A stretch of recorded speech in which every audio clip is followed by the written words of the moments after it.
जिनका राग बीत गया है, जिनके पास राग, प्रेम, मोह, स्नेह और जो इस तरह के शब्द होते हैं जो दूसरों से जोड़ें, जो शब्द दूसरों से जोड़ें और उन शब्दों के भाव दूसरों से जोड़ें, उसको कहते हैं राग।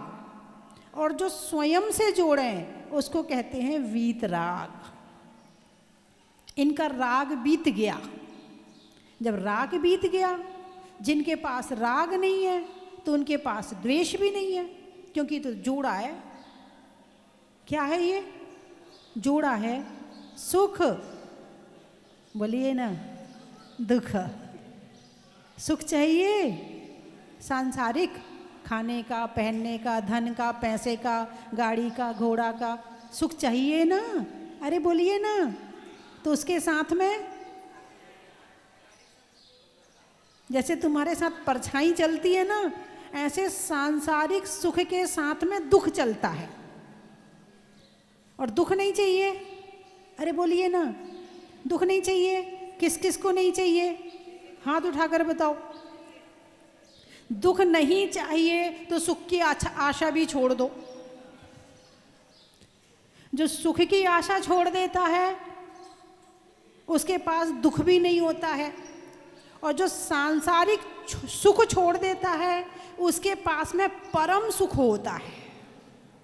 जिसके साथ दुख नहीं होता है ऐसा परम सुख होता है, अनंत सुख होता है, जिसके पीछे कभी दुख आता ही नहीं है।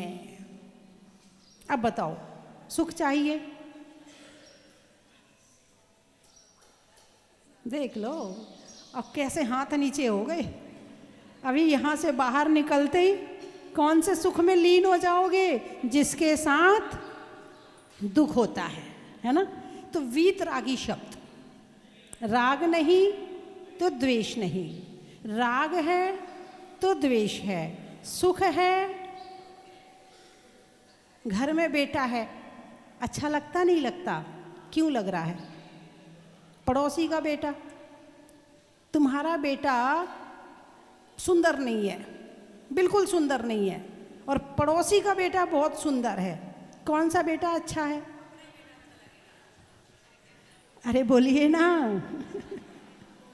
है जिससे राग है, भले वो चीज खराब हो मगर अच्छी लगती है। उसकी नाक बह रही है, तोतला बोलता है, संस्थान भी सही नहीं है, लेकिन अच्छा तो वो ही लगेगा जो राग वाला है। किसने अच्छा लगाया? राग ने।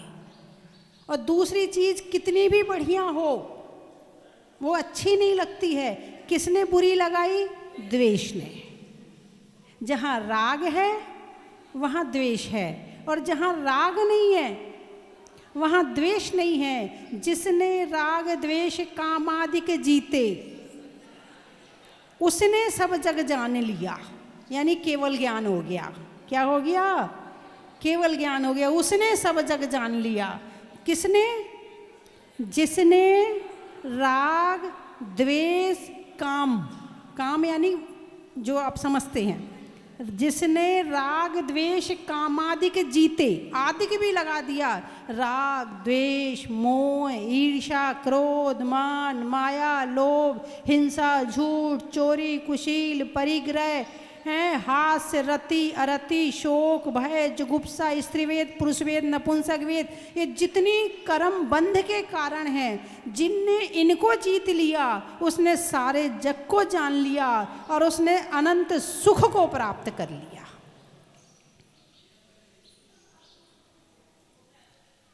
पेड़ खराब हो जाए तो दवाई कहाँ डालते हैं? पत्ते पत्ते में या जड़ में? जड़ में। क्यों?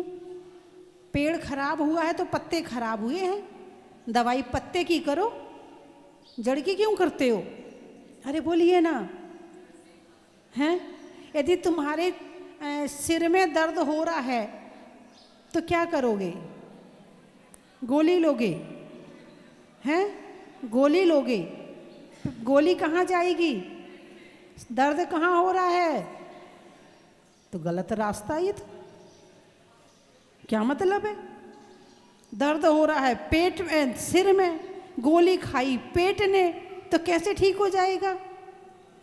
होगा कि नहीं होगा? क्यों होगा? क्यों होगा? क्योंकि सिर में जाने का रास्ता पेट से है ना? ये हो गया अंदर का इलाज। दर्द हो रहा है, सिर में बाम लगा ली, ये हो गया ऊपर का इलाज। इलाज दोनों हैं, एक ऊपर से दवाई छिड़क देते हैं और एक जड़ में डाल देते हैं, इलाज हो जाता है। तो जो ऊपर का इलाज है वो ऊपर का धर्म है, और जो अंदर का इलाज है वो अंदर का धर्म है। पूजा कर लो, पाठ कर लो, हैं, माला फेर लो, ध्यान कर लो, प्रवचन सुन लो, ये तो बाम लगाने जैसा है। कैसा है ये? बाम लगाने जैसा है। उपवास करो, ध्यान करो, हैं, भाव अच्छे रखो, क्रोध ना करो, मान ना करो, दिखावा ना करो, सिंपल रहो, हैं, अपने आत्मा के लिए सोचो, सबके सुख के लिए सोचो, ये अंदर का धर्म है। बात समझ में आई कि नहीं आई? तुम कौन सा वाला करते हो? बाम लगाने वाला कि अंदर की गोली खाने वाला? बाम लगाने से जरूरी नहीं है कि सिर दर्द ठीक हो जाए, ये कोई गारंटी नहीं है, लेकिन दवाई खाओगे तो दर्द जरूर ठीक हो जाएगा। ऐसे ही ऊपर का धर्म करने से आप कितने ठीक होते हो मुझे नहीं पता है, लेकिन ध्यान करोगे, स्वभाव अच्छा रखोगे, भाव अच्छा रखोगे, करुणा रखोगे, क्रोध मान माया लोभ नहीं करोगे तो जरूर ठीक होगे, इस बात की गारंटी है। तो भगवान ने अपनी आत्मा में जो बीमारियां लगी थी उसको कैसे ठीक किया? बाम लगा के या दवाई खा के? दवाई खा के। कौन सी दवाई खाई थी? राग द्वेष रहित होने की। अब आप इसको कैसे समझें, आपकी संसार की भाषा में समझाती हूँ। एक शब्द है निष्पक्षता, सुना तो होगा ना? क्या है? आप अंग्रेजी में क्या बोलते हैं इसे? निष्पक्षता को क्लियरनेस, निष्पक्षता को क्लियरनेस बोलते आपकी भाषा में, ठीक है? कोई बात नहीं, आपकी भाषा में नहीं, अंग्रेजों की भाषा में। आपकी भाषा नहीं, आपकी भाषा तो हिंदी है। कहाँ रहते हो? हिंदुस्तान में रहते हो। ये अंग्रेजी भाषा कहाँ की है? इम्पोर्ट की है, मंगवाई है वहाँ से, आई है वहाँ से, वो तुम्हें बांट के चले गए और तुमने ले ली है। तो हमारी भाषा में, हमारे देश की भाषा में जो शब्द है उसका नाम है निष्पक्षता। क्या नाम है? निष्पक्षता, ठीक है? और निष्पक्षता का मतलब क्या होता है? पक्ष रहित होकर, राग द्वेष रहित होकर न्याय करना। तो हमारे यहाँ जो न्याय व्यवस्था है वो किसके ऊपर आधारित है? निष्पक्षता के ऊपर। भाई जो अदालत होती है उसमें एक महिला की मूर्ति खड़ी है और वो महिला एक तराजू लिए हुए है और उसके दोनों पलड़े बराबर हैं, उसकी आँख में पट्टी बंधी है। क्यों? ये क्या संदेश दे रही है? किसका संदेश दे रही है? निष्पक्षता का। कि जब तुम किसी के साथ में न्याय करो तो राग और द्वेष की आंखों को बंद करो और दोनों के साथ में समान व्यवहार करो, तो तुम सही न्याय कर पाओगे। और तुम्हारे मन में यदि राग और द्वेष होगा तो तुम न्याय करने वाले नहीं हो। बोलिए हाँ या ना? हाँ। अब तो बात समझ में आई ना कि न्याय करते हुए कैसे रहना पड़ता है? राग द्वेष से रहित होकर न्याय। ये नहीं कि ये मेरा रिश्तेदार है तो इसको तो छोड़ दो, और रिश्तेदार नहीं है तो इसको जेल में डाल दो, सड़ा दो इसको जेल में। बोले नहीं, न्याय व्यवस्था निष्पक्ष होनी चाहिए, और जितनी निष्पक्ष होगी उतना देश सुखी रहेगा, देश का वातावरण अच्छा रहेगा। एक डॉक्टर का जो काम होता है उसमें भी निष्पक्षता सिखाई जाती है। क्या सिखाई जाती है? निष्पक्षता सिखाई जाती कि भाई मरीज कोई भी हो, कोई भी जाति का हो, बच्चा हो, बूढ़ा हो, जवान हो, तुम्हारे लिए सब बराबर हैं, तुम्हारे लिए सब बराबर हैं। ऐसा नहीं कि किसी ने पैसा दिया तो ठीक कर दिया, किसी ने नहीं दिया तो उसको ठीक नहीं किया। लेकिन हो क्या रहा है? जो व्यवस्था चल रही है निष्पक्ष नहीं है, राग द्वेष सहित है, तो क्या आप इसे अच्छा मानते हो? अरे बोलिए ना, आप इसे सही मानते हो क्या? जब आप अपने डॉक्टर को सही नहीं मानते, जब आप अपने जज को सही नहीं मानते, तो भगवान बिना राग द्वेष के यदि नहीं रहेंगे तो उनको आप सही कैसे मान सकते हो? बोले डॉक्टर भगवान होता है। क्या कहते हो? डॉक्टर भगवान होता है, वो किसी के साथ में भेदभाव नहीं करता है। इसको कहते हैं निष्पक्षता, राग और द्वेष से रहित होकर सेवा करना। ठीक है, इसी तरह से शिक्षा व्यवस्था होती है। चाहे बड़े आदमी का बच्चा हो, चाहे गरीब आदमी का बच्चा हो, शिक्षा सबको बराबर मिलनी चाहिए। ऐसा नहीं है गरीब का है तो छोड़ दिया और अमीर का है तो पढ़ा दिया, ऐसा नहीं है। लेकिन यदि ऐसा, लेकिन कुछ लोगों को ठेस लगती है, बड़े आदमी का बच्चा गरीब के साथ नहीं बैठ सकता, उसको सहन नहीं है ये बात।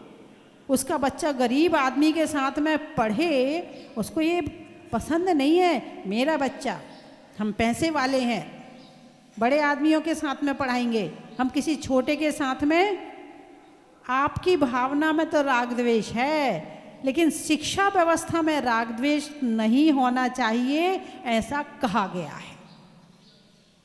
अरे बोलिए ना, तो आप राग द्वेष से रहित होकर निष्पक्ष कैसे हुआ जाता है? जो निष्पक्षता को समझेगा वो थोड़ा थोड़ा वीतरागता को भी समझेगा, और जो निष्पक्षता को नहीं समझेगा वो वीतरागता को भी समझने वाला नहीं है। तो जैन धर्म कैसा है? निष्पक्ष है। कर्म कैसा है? कर्म जो कर्म तुम्हें सताते हैं ना, अरे मेरे तो कर्मों का फल है, अरे मेरे तो कर्म सताते हैं ना, कर्म कैसे हैं?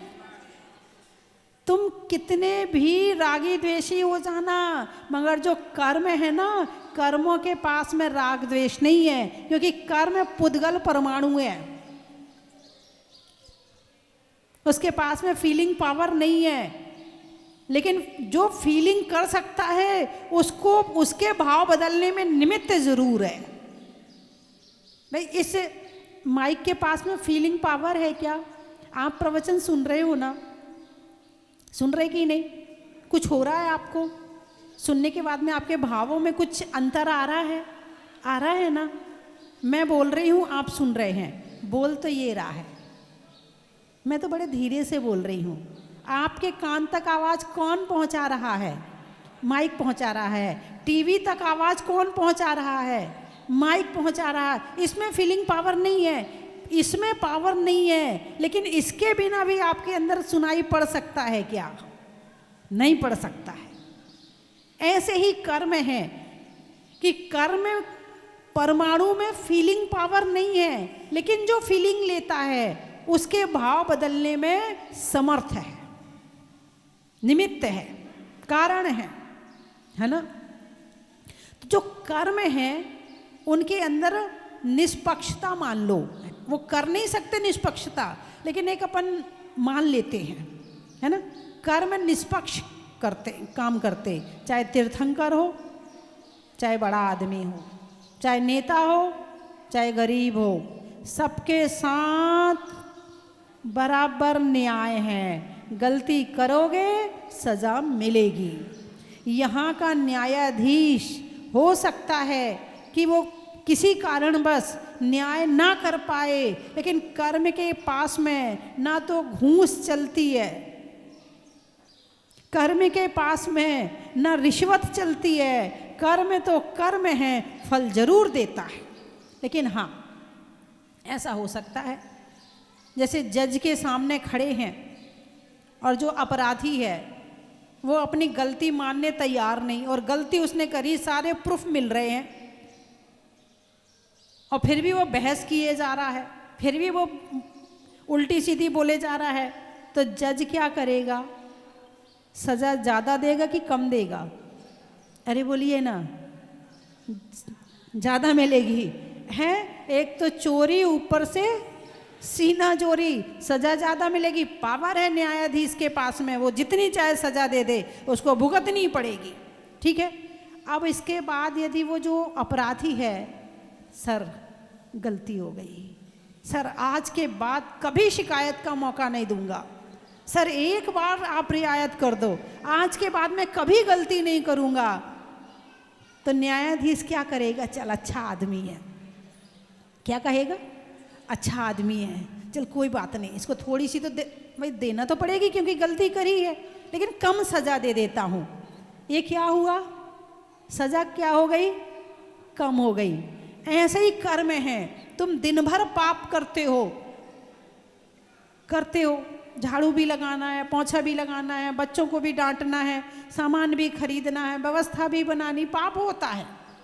शाम को बैठे प्रतिक्रमण किया, ए इंदिया, वे इंदिया, ते इंदिया, चौर इंदिया, पंच इंदिया, पुडविकाया, औकाया, तेवकाया, वाउकाया, वड़फतिकाया, तस्काया, ए देशे मुद्दावणम, परिदावणम, विराहणम, उबघातो, कदोवा, कारिदोवा, किरंतोवा, समणोमणिदो, तस्मिच्छामि दुक्कड़म। मैंने एक इंद्री को, दो इंद्री को, तीन इंद्री को, चार इंद्री को, पंच इंद्री को है, त्रस को, और जिन भी जीवों को जाने में अनजाने में सताया हो, मारा हो, पीड़ा दी हो, मैंने उन्हें संताप पहुंचाया हो, हे भगवान वे सारे मेरे अपराध मिथ्या हो गए, मिथ्या हो गए, मिथ्या हो गए। अब जो आपने दिन भर में जो किया है ना, और शाम को प्रतिक्रमण कर लिया, अब आपकी सजा कम हो गई। प्रतिक्रमण क्यों करवाया जाता है? इसीलिए करवाया जाता है। भगवान महावीर ने जो प्रतिक्रमण करने के लिए कहा है, वो इसीलिए कहा है कि तुमने दिन भर में जो क्रोध, मान, माया, लोभ, हिंसा, झूठ, चोरी, कुशील, परिग्रह के माध्यम से जो कर्म, पाप कर्म इकट्ठे किए हैं, यदि उनको कम करना चाहते, खत्म तो नहीं होंगे, खत्म तो नहीं होंगे, लेकिन कम हो जाएंगे। एक है कि कपड़े में खून का धब्बा लग गया, लाइट कलर का कपड़ा है, पानी से धो दिया, खत्म तो नहीं हुआ, लेकिन हल्का हो गया है। ठीक ऐसे ही यदि हमने प्रतिक्रमण कर लिया तो कर्म हल्का हो जाता है। इसीलिए प्रतिक्रमण रोज करना चाहिए। और अपने छोटे छोटे बच्चों को संस्कार दो, उनसे कहो बेटा 8 वर्ष का हो गया, प्रतिक्रमण शुरू करवाओ, बेटा एक टाइम करो, या सुबह करो या शाम को करो, मगर प्रतिक्रमण जरूर करो। 8 वर्ष के बच्चे को प्रतिक्रमण शुरू करवा देना चाहिए। इससे आपने अपने बच्चे को क्या दिया? सुख दिया है। जब बच्चा प्रतिक्रमण करता रहेगा तो उसके जीवन में अपराध भी कम होंगे, और उसके साथ में आने वाले समय में जो कर्म ज़्यादा आ रहे थे वो भी हल्के हो जाएंगे, तो बच्चा सुखी रहेगा। और जब बच्चा सुखी रहेगा, बोलिए ना, तो माँ सुखी रहेगी, और बच्चा दुखी रहेगा तो माँ बाप दुखी रहेंगे। इसीलिए हर घर में, वैसे तो कहा है 3 टाइम प्रतिक्रमण करना चाहिए। कितने टाइम? रात भर में जो गड़बड़ हुआ उसका सुबह कर लो, दिन भर में जो सुबह के समय हुआ 12 बजे कर लो, और जो 6 घंटे में फिर हुआ तो शाम को कर लो। ऐसे दिन में 3 प्रतिक्रमण बताए हैं। तुम 3 नहीं कर पा रहे, 2 करो, 2 नहीं कर पा रहे, 1 तो कम से कम करना ही चाहिए। और नहीं करते हो तो इसका फल किसको भुगतना पड़ेगा? जब तीव्र कर्म आएगा जो सहन नहीं होता है, परेशान होते हो, दुखी होते हो, टेंशन में होते हो, तो फिर वो भुगतना तुम्ही को पड़ेगा। तो इसमें प्रतिक्रमण करने से वो कर्म हल्का हो जाता है। इसलिए प्रतिक्रमण करना चाहिए। और किसी आप ज्योतिषी के पास जाओ और आपका शनि खराब हो तो क्या बताता है? प्रतिक्रमण करो। क्या कहता है? प्रतिक्रमण करो। और वो जो उनके एक शनि की काले रंग की प्रतिमा बनाई रखी होती है, बोले इस पे तेल डालो, जल चढ़ाओ इस पे। यही करते ना, शनि का यही उपाय बताते ना। मैंने बता दिया शनि का उपाय। शनि आए उसके पहले ही उपाय कर लो। बैठे हैं हमारे मुनिषद भगवान, आपने करा ना अभिषेक और शांति धारा, आधा शनि आपका वैसे ही भाग गया। आपको शनि की तरफ देखने की जरूरत नहीं है। आप तो भगवान का अभिषेक और शांति धारा भक्ति से करो, शनि अपने आप भाग जाएगा। वो कहता है शनि की माला फेरो, हम कहते हैं भगवान मुनीश्वरनाथ भगवान की माला फेरो, इनका चालीसा पढ़ो। वो कहता है प्रतिक्रमण करो, क्षमा मांगो, तो भगवान महावीर पहले ही कह रहे हैं कि तुम प्रतिक्रमण रोज करो। अरे बोलिए ना भाई, डॉक्टर के पास जाने का टाइम है, बीमार हो गए तो कहना है ही टाइम। डॉक्टर के पास जाने का टाइम है कि नहीं? निकालना पड़ता, निकल जाता है, ठीक है। और वकील के पास जाने का टाइम मिलता नहीं मिलता? मिल जाता है। पेशी में जाने का टाइम मिलता नहीं मिलता? मिल जाता है। अरे यदि जो प्रतिक्रमण करेगा उसको ना डॉक्टर के पास जाना और ना वकील के पास जाना, वो घर में ही शांति से रहेगा। तो प्रतिक्रमण प्रतिदिन करना चाहिए। तो आप लोग जितने लोग बैठे हो, क्या ऐसा कर सकते हो? कौन कौन कर सकता है प्रतिक्रमण? बच्चों को भी, हाँ बच्चों के लिए बहुत जरूरी है। हाँ क्या बात है, एक बार ताली बजाओ बच्चों के लिए। बच्चों ने हाथ उठाया है। हाँ बहुत बहुत अच्छा लगा आज मुझे। ये चाहे बाहर पढ़ने जाएं, चाहे कुछ भी करें, मगर एक नमोकार मंत्र की माला, एक बार भक्तांबर और एक बार प्रतिक्रमण, तीन चीज जिसने अपने साथ रख ली है उसका कहीं कुछ बिगड़ने वाला नहीं है। क्या क्या? एक नमोकार मंत्र की माला और भक्तांबर स्तोत्र और प्रतिक्रमण, ये तीन चीजें आज जिन बच्चों के साथ में रहेंगी वो बच्चे अपने आप आगे बढ़ेंगे। तो इसीलिए जितने बच्चे टीवी में देख रहे हैं और जितने लोग टीवी में भी देख रहे हैं, वो भी आज आप लोग हाथ उठाए ना। ये तीन चीज अपने साथ रखो, ये आपकी सुरक्षा कवच है। ये तीन चीज क्या है? ये तीन चीज आपका सुरक्षा कवच है। इतना करने के बाद ही घर से निकलो, इतना करने के बाद ही घर से निकलो। और जो रोज मंदिर जाता है तो इन कामों को मंदिर में ही कर लो, तो इसका असर जो है ना वो चौगुना हो जाएगा। भक्तांबर का, नमोकार का और प्रतिक्रमण का यदि परमात्मा के सामने करोगे तो इसका असर चौगुना हो जाएगा। और घर में करते हो तो एक तस्वीर रख लेना, उनके सामने कर लेना, उनको ही मान करके कि अभी मैं मंदिर शाम को नहीं जा पा रहा हूँ, ठंड बहुत हो रही है भगवान जी, मैं नहीं आ रहा हूँ अभी शाम को मंदिर, तो शाम को कर लेना। बात समझ में आई कि नहीं आई? भोजन में खमण का, जंगल में श्रवण का और करने में रोज प्रतिक्रमण का, स्वर्ग में अमर का, ढुराने में चमर का और पढ़ने में रोज भक्तामर का, बिजली में तार का, शास्त्रों में समय सार का और मंत्रों में नमोकार का, मकड़ी में जाला का, दुकान में लाला का और फेरने में प्रतिदिन एक नमोकार की माला का, बच्चों के बढ़ने का, पर्वत पर चढ़ने का और भक्तांबर रोज पढ़ने का, अनाज में चने का, पेड़ में तने का और प्रतिदिन क्षमा प्रतिक्रमण के माध्यम से क्षमा मांगने का। बड़ा ही महत्व है।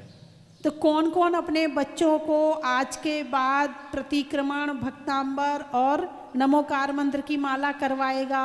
हाथ उठाकर महिलाएं बताएंगी। बच्चों ने तो हाथ उठा लिया, अब और भी तो घर में भी तो छोड़ के आए होंगे, उठाइए हाथ। हाँ, पढ़ेंगे भी और पढ़ाएंगे भी।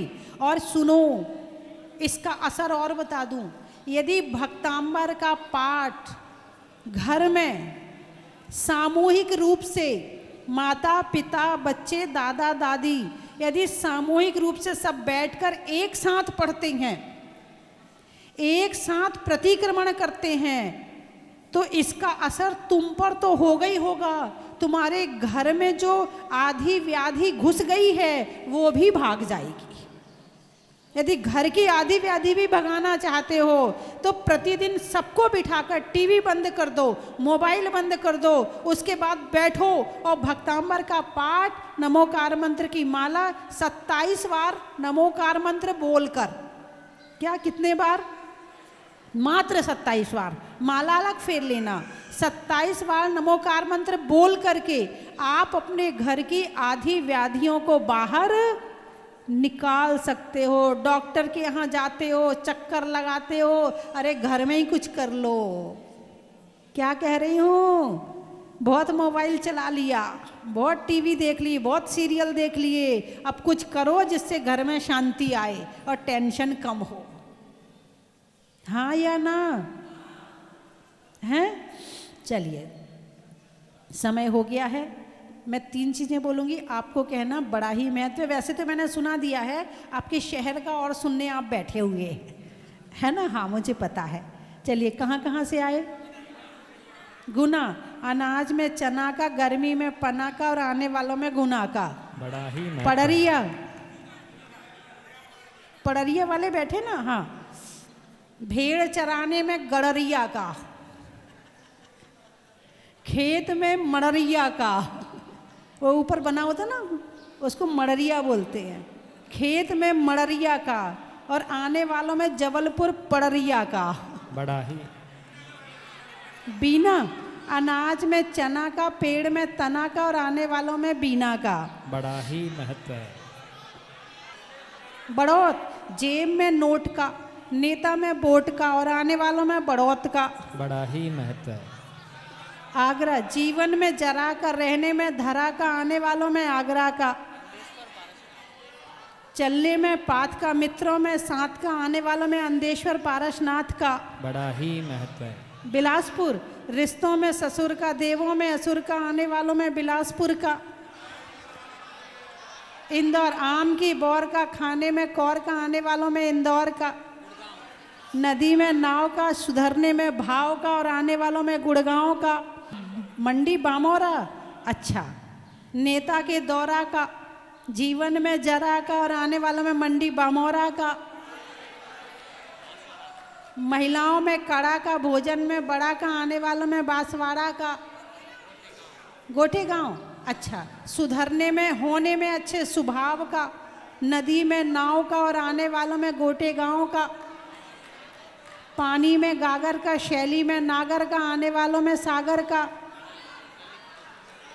पशुओं में खुर का, गाने में सुर का, आने वालों में ललितपुर का। पूना, पान में चूना का, गाड़ियों में लूना का और आने वालों में पूना का। अच्छा, महिलाओं में कड़ा का, भोजन में बड़ा का, गर्मी में घड़ा का और आने वालों में टड़ा का। एटा, माँ के बेटा का, बच्चों में टाटा का और आने वालों में एटा का। सागवाड़ा, जनवरी में जाड़ा का, जाड़े में काढ़ा का, आने वालों में सागवाड़ा का। कोलकाता, मकान, बारिश में छाता का, घर में माता का और आने वालों में कोलकाता का। केसली, फूल में कली का, तपस्या में बाहुबली का, आने वालों में केसली का। पथरिया, सावन में बिया का, दिवाली में दिया का और आने वालों में पथरिया का। शिवपुरी, स्वर्ग में परी का, बैठने में दरी का, आने वालों में शिवपुरी का। हापुड़, नहीं करने में कुड़कुड़ का, नहीं करने में कुड़कुड़ का और वस्तुओं के जुड़ का और आने वालों में हापुड़ का। त्रियंचों में बिल्ली का, डंडा में गिल्ली का, आने वालों में दिल्ली का। जब से यहाँ आए हैं, यहाँ का माहौल भक्ति भाव का एक झरना जो सुबह से बह रहा है, बहुत अच्छा लगा। और सबसे अच्छा, जब हम चंदनबाला भवन में गए, माता जी से मिले, इतना सहज स्वभाव, इतना सरल स्वभाव, सचमुच में मिलकर के हमको बहुत अपनापन और आत्मीयता महसूस हुई। अब देखिए बंधुओं, आने वाली 7 फरवरी को इस स्वस्ति धाम के इतिहास में जो स्वर्णिम अध्याय जोड़ने जा रहा है, मैं आपको सादर आमंत्रित करता हूं, उसमें पधारे। 7 फरवरी को एक नवीन जिनालय बनने जा रहा है, जहां पूर्व में मुनीश्वरनाथ भगवान विराजमान थे, उस जगह पर अब विराजमान होंगे शांतिनाथ भगवान की प्रतिमा, जो मुनीश्वरनाथ भगवान के साथ में भूगर्भ से निकली है और अभी अस्थायी जगह बनाई है चंदनवाला भवन के वहाँ विराजमान है। भूगर्भ से प्रकटित प्रतिमा के लिए अतिशय क्षेत्र पर जो नवीन जिनालय बन रहा है, उसमें एक शिला अपनी शक्ति के अनुसार अवश्य लगाएं। सोनागुर में मिले थे तो तब मैंने माताजी से ये कहा कि माताजी मुझे जहाजपुर जाना है, और मैं माताजी को जहाजपुर के ही नाम से जानता हूँ। हमने आपका बहुत ही मतलब उस पर टीवी पे प्रोग्राम देखा है, बहुत ही मतलब इतना अच्छा लगता है। माताजी बोलती हैं और माताजी ने इतना अच्छा स्वस्ति धाम बनाया है, यहाँ दर्शन करके प्रतिमा जी के ऐसा लगा कि निगाह हटी नहीं। 5 मिनट तक तो मैं निरंतर बिल्कुल आंखों से आंखें मतलब निरंतर यानी हटी नहीं। मैंने कहा अद्भुत, अभी तक कहाँ थे हम। माता जी के उससे हमें इतना वो मिला आशीष कि चलो आने का सौभाग्य मिला। माता जी अब हम हर साल लगभग यहाँ आएंगे। खुश रहे माता जी। मैं भगवान नए मंदिर में विराजमान हुए उसके पूर्व तो आया हूँ, लेकिन कल जब मैंने भगवान को यहाँ नए मंदिर में विराजमान देखा तो मेरी एक पलक में मतलब अपनी नज़र नहीं हटा पाया।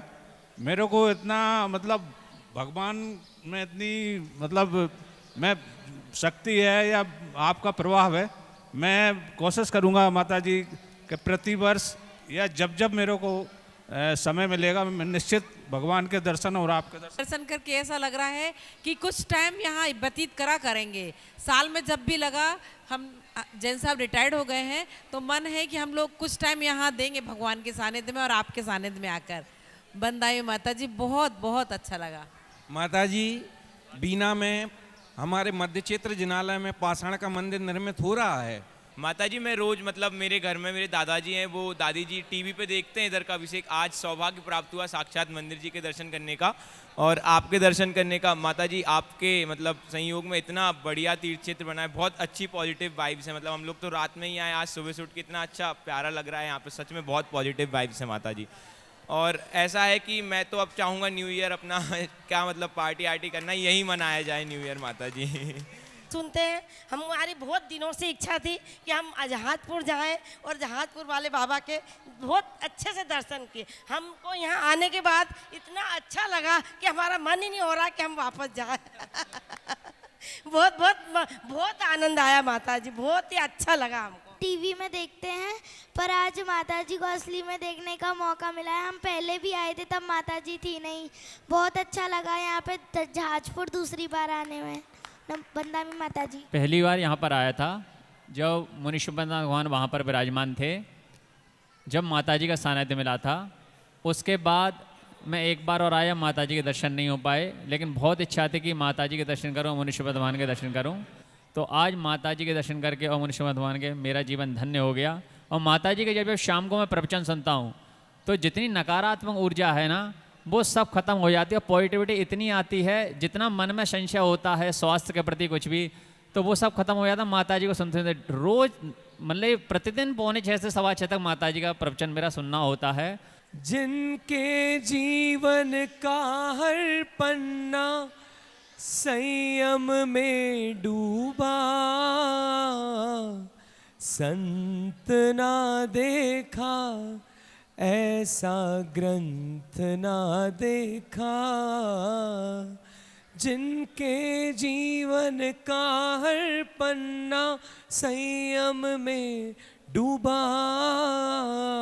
संत ना देखा ऐसा ग्रंथ ना देखा।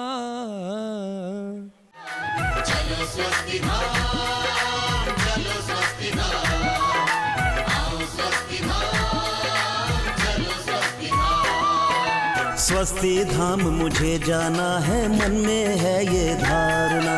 स्वस्ति धाम मुझे जाना है, मन में है ये धारणा। 20वें तीर्थंकर की मूरत हो, 20वें तीर्थंकर की मूरत को मन भर के निहारना। चलो स्वस्ति धाम, चलो स्वस्ति धाम, आओ स्वस्ति धाम, चलो स्वस्ति धाम। चलो स्वस्ति धाम, चलो स्वस्ति धाम। की थाल को सजाओ रे आज, रत्नों की थाल को भर लाओ रे आज। आओ आओ करे रे गुणगान आरती भगवन की। आओ आओ करे गुणगान आरती भगवन की। आओ आओ करे रे गुणगान आरती भगवन की।